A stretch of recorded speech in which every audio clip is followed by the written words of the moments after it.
อ่ามาสบายดีเนาะต่อจากคลิปเมื่อวานนี้สบายดีไอ้น้องสาวพีซีพีลาเพื่อทุกคนเนาะสบายดีเนาะมื้อนี้เราสิมารีวิวต่อจากคลิปเมื่อวานเนาะเพราะว่ามีหลายคนคอมเมนต์มาแชทมาถามว่าปืนลมนี่สามารถยิงได้100 เมตรแท้บ่เนาะหรือว่ามีเห็นแต่คนเว้าจะเบนคนยิงจะเทื่อเนาะแต่มื้อนี้เราสิมายิงให้เบิ่งเลยเนาะมันยิงแล้วเบิ่งว่ามันสิได้บ่เนาะว่าปืนลำของเราลำ30 เซน35 เซนนี่สิยิงได้บ่เนาะอะไรอย่างเงี้ยนี่เนาะฝากำแพงเขาเนาะ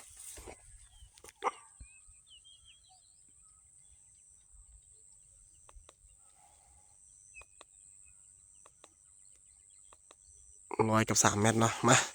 สิมายิงกันเลยนะ100 กับ 3 เมตรเดี๋ยวสิประกอบเข้าสกู๊ปแคมกันเนาะเริ่มกันเลยนะกรุ๊ปเข้าสกู๊ปแคมแล้วมาเริ่มกันเลยนะเขาจะยิงประมาณ3-4 นัดเลยนะเพื่อไม่ให้คลิปมันยาวนะกันเลย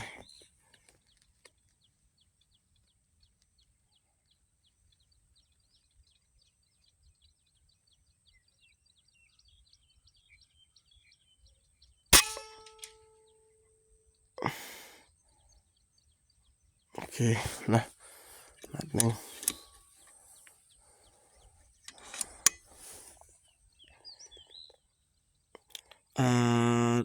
ลูกปืน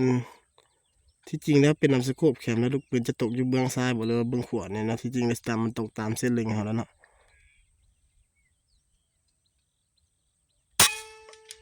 โอเคนะ100 เมตรนะ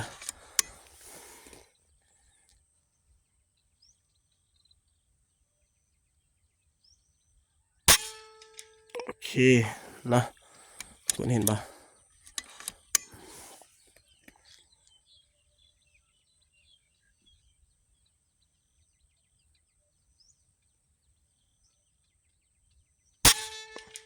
เห็นมาเนาะเกือบว่าอยากเข้าหูเก้าเลยนะน้ำ35 เซนเนาะคันเขาเก็บอีตู้มีอีตู้นี่ดีๆนี่ขาทรายดีๆนี่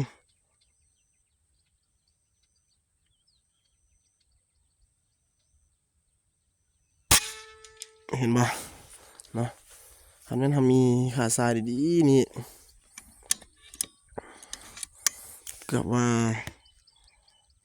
กลุ่มน่าจะดีกว่านี้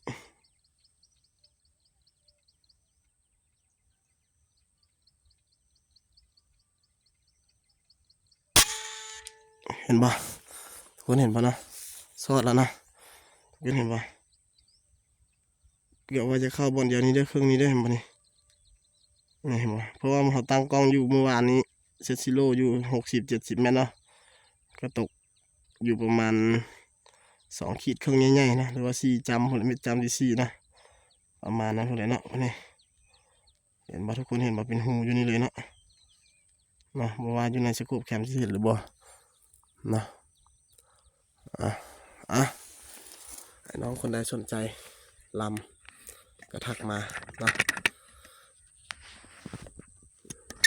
หรือว่าดากอน09เนาะโดยส่วนตัวเรามักตัวนี้ที่สุดเนาะ1ประหยัดลม2แหงเนาะยิงสลัก2627กรีนนี่บ่ท่าได้ใส่ข้อต่อเลยบ่ท่าได้ดัน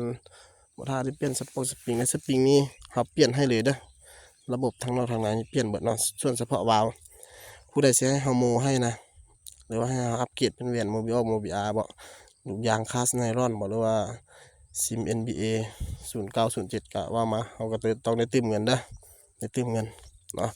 เพราะว่าประกอบตามลูกค้าสั่งเนาะอะไรเงี้ยหวังว่าทุกคนน่าจะเห็นแล้วที่บอกเนาะกลุ่มกันเลยเนาะเดี๋ยวมื้อหน้าสิมายิงถ้ามีขาทรายดีๆเนาะ3 ขาตั้งดีๆเขาสิมายิงในระยะ150 เมตรให้เบิ่งเนาะว่ามันสิเป็นจังไดเนาะเดี๋ยวสิมายิงให้เบิ่งนะขอจบคลิปเนี่ยขอบใจไอ้น้องทุกคนนะฝากไอ้น้องกดไลค์กดติดตามไปเด้อถ้าเครื่องเข้าแล้วเขาสิมารีวิวผ่านทางนี้ไอ้น้องเห็นเขาเอาลงอัพลงช่อง YouTube แล้วก็ทักมาเนาะทักมาเนาะเพราะว่าเครื่องนี้น่าจะมาอีกประมาณ4-5 มื้อเลยเนาะเข้าเนาะมีทักติคอแล้วก็ MC เนาะฝักต่อเนาะ ส่วนอันอื่นนั้นจะเป็นอะไรจะถ้าเบิ่งเครื่องตัวจริงเนาะขอขอบใจไอ้น้องเบิดทุกคนเด้อ